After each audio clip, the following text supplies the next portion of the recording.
Hello hi guys! నేను మీ పవన్ బజరంగ్. మనం ఈరోజు వ్లాగ్ తీయాల్సొచ్చేసి మద్దిమడు పబ్బత ఆంజనేయ స్వామి టెంపుల్. ఇదంతా అమ్రాబాద్ ఫారెస్టు. సో, ఎంటర్ అయితే అయిపోయినాం లోపలికి. రైట్ తీసుకుంటే మనం ఆంజనేయ స్వామి దగ్గరికైతే వచ్చేసినాం ఇగ. వచ్చేసిన తర్వాత మొత్తానికైతే గోపురం ఫ్రెండ్స్ ఇది. ఇదైతే గోపురము. ఆంజనేయ స్వామి మద్దిమడు పబ్బత ఆంజనేయ స్వామి. ఇక్కడ స్పెషల్ ఏందంటే మద్దిమడు ఆంజనేయ స్వామి నల్లమల్ల ఫారెస్ట్‌లో వెలిసిండు. సో, ఇక్కడైతే మనకేందంటే స్వయంభూ ఆంజనేయ స్వామి వెలిచిండు. ఇక్కడ శ్రీ జయరామ స్వామి మన పీఠాధిపతి ఇక్కడ. సో, ఇక్కడ ఏదైనా సరే ఆంజనేయ స్వామికి మంచి చెడు అంతా మన జయరామ స్వామినే చూసుకుంటాడు. సో అండ్ సో మొత్తం. సో, లోపలికైతే వెళ్ళిపోదాం ఫ్రెండ్స్. లోపలికి వెళ్ళంగానే మనకు ఇక్కడ మన ఏందంటే భోగ్ అని చెప్పేస్తారు. కొందరు నెయ్యితోని లేదా కొందరు మన నూనెతోనైతే భోగ్ అయితే ఇస్తారిక్కడ. ఇచ్చేసినామా లెఫ్ట్ సైడ్‌లో చూసుకుంటే మనకు బొజ్జగన్పయ్య ఉన్నాడు. రైట్ సైడ్‌లో చూసుకుంటే మెల్లగా మనకు ఇక గోడ ఉంది. గోడ దగ్గర ఇక కోతులైతే మంచిగా నీట్‌గా ఆడుకుంటున్నాయి.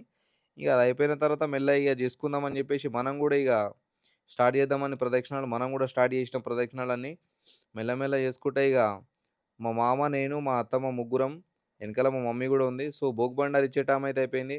సో, మనకు నీళ్ళు అటు ఇటు జల్లేసి ఇప్పుడు బంజారా సంప్రదాయం ఉంటది ఫ్రెండ్స్ ఇక్కడ మొత్తము. సో, మన అయ్యగారొచ్చేసి మనకు అడుగుతారు. పేరు, ఊరు, గోత్రాలన్నీ అడుగుతారు. సో, చెప్పేసినాము. మా గోత్రం వచ్చేసి ఇస్లావతు. మా మామ వాళ్ళది రమావతు.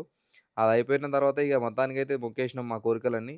మా బ్రదర్ వచ్చేసి సింపుల్‌గా ఒక చిన్న వీడియో లెక్క తీసిండు. నాకు కూడా తెలవదది. సో, అయిపోయిన తర్వాత లోపలికైతే ఎంటర్ అయిపోయినాం. మద్దిమూడు పాపం ఆంజనేయ స్వామి టెంపుల్ అదే. ఇగ 4 ఫోటోలు ధనాధన్ తీసేసినాం.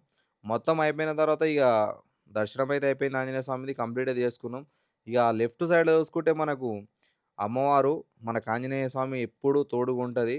సో, మనం ఏమైనా ఉంటే అక్కడ దర్శనం అయిపోయిన తర్వాత మళ్ళా మన ఆంజనేయ స్వామి దగ్గరికైతే వెళ్ళరాదు. ఎందుకంటే అక్కడ కంప్లీట్ చేసుకోవాలి దర్శనం. ముందలైతే మన వాహనం అమ్మవారి సింహం అయితే ఉంది. సో, గంటైతే కొట్టేసినాం ఫ్రెండ్స్ ఇగ రిచ్‌గా. అమ్మవారిని నిండు మన మనసుతోని కొలుచుకుంటే ఏది కొలుచుకుంటే అదైతదని జెప్పేసి చానామంది ఇక్కడ ముడుపులు కడతారు. So and so. చానా పవర్ గల్ల దేవత ఇక్కడ. మనం ఏమైనా బలి గిలి ఇచ్చుకోవాలి. సో, ఇగ అయిపోయిన తర్వాత ఇగ చికెనయితే వండేసినాం. వండేసిన తర్వాత ఇగ కోతులైతే ఆగమాగం అయితున్నాయి. ఇక్కడ అన్నం గూడా తిననిస్తలేరు. సరే ఇగ ఆళ్ళకి ఆకలైతుందని జెప్పేసి మనం నీట్‌గా కొద్దిగా ఒక ప్లేట్‌లో కొద్దిగా అన్నం పెట్టేసినాం. అన్నమైతే తింటుంది. చిన్న కోతి పాప గూడా ఉంది. ఆమెనసలు వదలతనే లేదు. ఎంటనే పట్టుకొనుంటుంది. సో, మొత్తానికైతే అయిపోయింది ఇగ వ్లాగ్స్ ఇది మన మధ్యమడుగు ఆంజనేయ స్వామి. వస్తున్న దారిలో మనకు డిండయితే ఉంది. వస్తున్న దారిలో ఇక్కడ వ్యూ అయితే సూపర్‌గుంది. మీరు గూడా విజిట్ చేయండి ఒకసారి. ఇగ ఒక 2, 3 ఫోటోలు కొట్టేసినాం. బాయ్.